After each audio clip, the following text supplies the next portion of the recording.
Because I don't want to like press it and then it'll like stop or something. Yeah. Alright. Last time.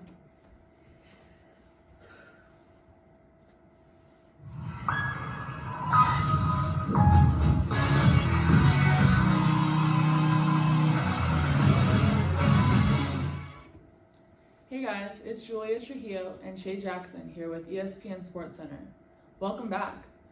In today's top news, we have Dwight Howard returning 7 years after the Orlando Magic traded him to the Lakers for the 2012-2013 NBA season. The Lakers had hoped to compete for a championship with both Howard and Steve Nash in the fold, but unfortunately, the team lost both players due to injuries, sadly leading them to making a first-round exit instead. Howard then left in free agency, despite the Lakers' recruitment efforts. Keep this in mind though, Dwight Howard only signed his $8,000 one-year non-guaranteed contract with the Lakers. Did you hear what Kobe's reaction on the news was that surprised everyone? Kobe spoke very highly on Howard, despite their differences in the past. Bryant was even observed smiling when Dwight Howard was signing. Kobe Bryant says, Dwight Howard is going to make one hell of an impact with the Lakers. In today's segment, we are going to be talking about the Myles Garrett brawl, which had to do with the Pittsburgh Steelers as well. I have to say, the fight here was just taken a little bit overboard on Garrett's behalf because the helmet situation was just uncalled for. He could have dropped his helmet like a normal regular player would have done, got him his face and dealt with it in that way. But hitting Rudolph in the head with his own helmet was just, I have no words for it, to be honest. That was just beyond crazy. I would expect an indefinite suspension for Garrett, even though in some way I feel like he was provoked and just defended himself.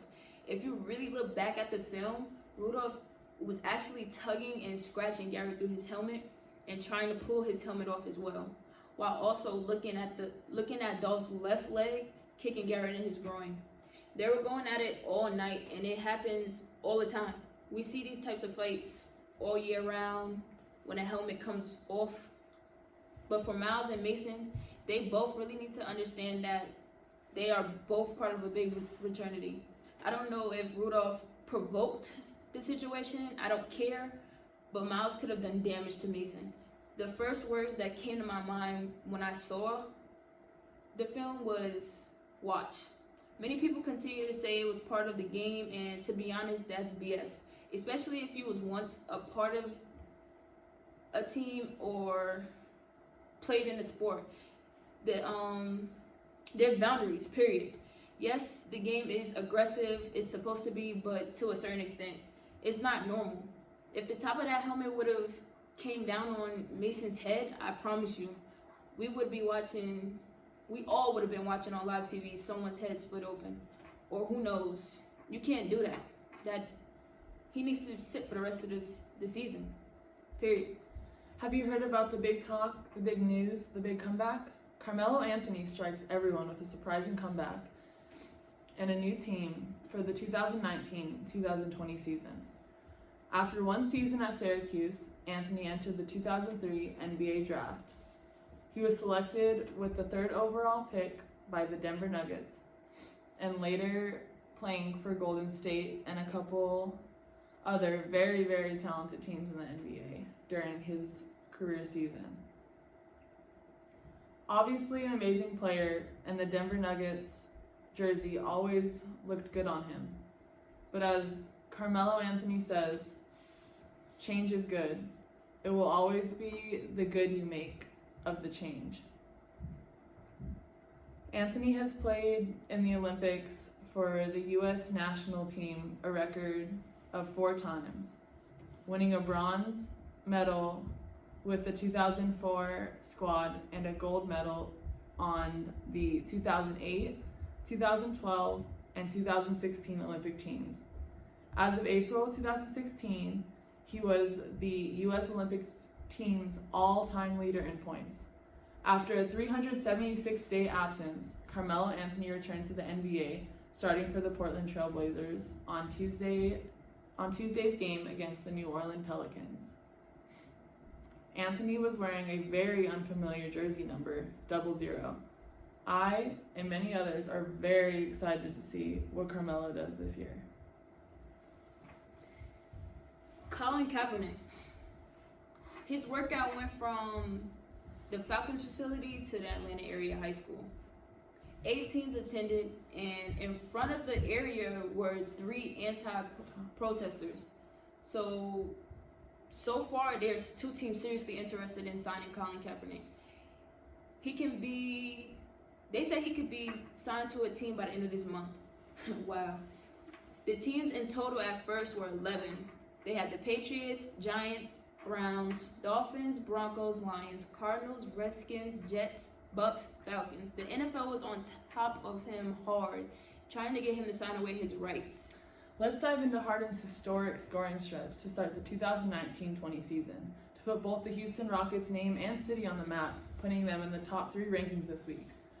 Harden's current 39.5 points per game, and no player has ever averaged as many free throws per game. Harden is in the midst of having one of the greatest scoring seasons in the modern era, and this will always help the Rockets be up and competing with other NBA teams this year.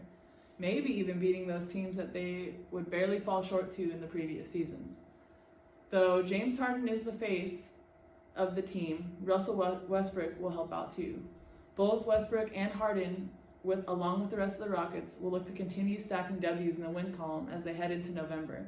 The Houston Rockets are indeed one of the hottest hands in the league right now in the NBA. I'm interested to see the take that the Rockets take on the season. Danny Green catching a drug test after that crazy dunk.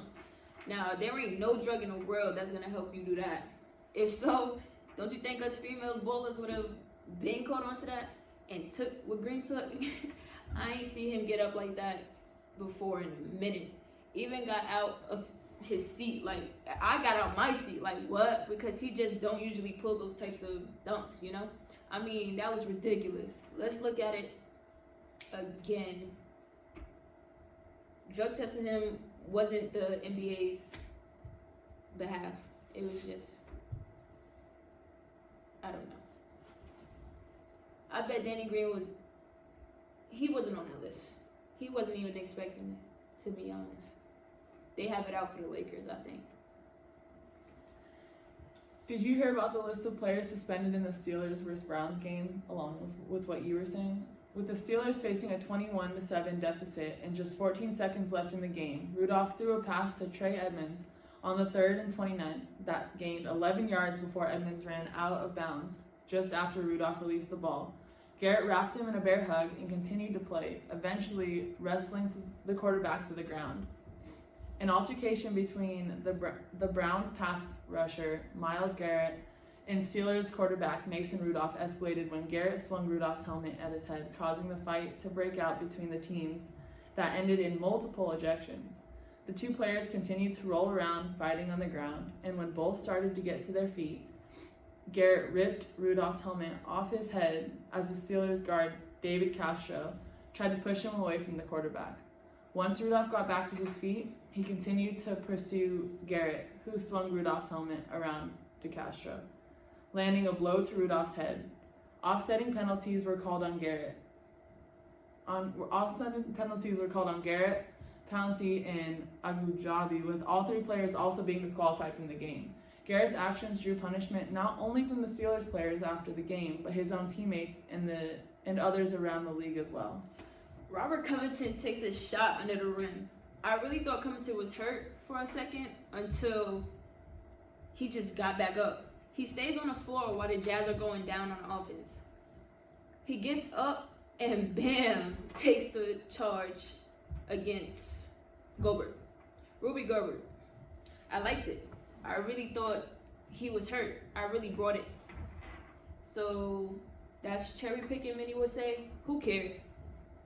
To me, that's reverse cherry picking. I remember when the Kings wanted to play 4-on-5. This is the opposite. Good for Robert Covington.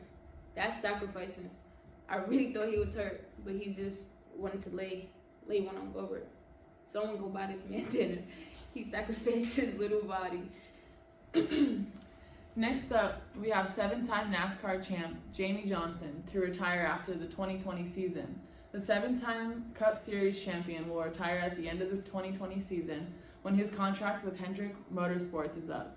Johnson, age 44, won his record-tying 7th title in 2016 but hasn't won a race since June of 2017. He's currently mired in the longest winless streak in his career. Johnson has been the dominant driver of the 2000s in NASCAR. He won his first Cup Series title in 2006 and promptly reeled off 4 more in succession as he and the crew chief Chad established themselves as one of the best crew chief drivers pairing in NASCAR history. Jamie Johnson speaks out and says, "I am so thankful for the 18 incredible years of racing in NASCAR. This sport has been good to me and allowed me to do something I truly love, showing up, chasing a dream, and achieving more than I thought possible. I'm looking forward to this next season and celebrating what will be my last year as a full-time Cup driver. I know that this team is capable. I know what this team is capable of, and I hope the 2020 is one of the best yet. He will have one more season, and I strongly agree with everyone when he will make this legacy his last race." Kawhi Leonard or LeBron James for MVP this year? That's what everyone's talking about, but most are undecided. LeBron has been a monster, and he's just getting started, in my opinion. What are we really talking about when we talk about the most valuable player in the game? I call it a man playing with kids, honestly. Me being a LeBron fan, honestly, I don't give a damn what anyone else thinks. The way he's been playing the last 5 games, I'm gonna tell everyone right now, he's on course if he continues to play this way. The Lakers continue to win this way, LeBron is gonna end up being MVP off rip. I think the regular season always matter. What you do in the regular season carries on the next step, which is the playoffs. He's a grown man playing with kids, for real. This year alone, he's had a 3rd straight triple-double. His latest triple-double was just the other night against the Bulls.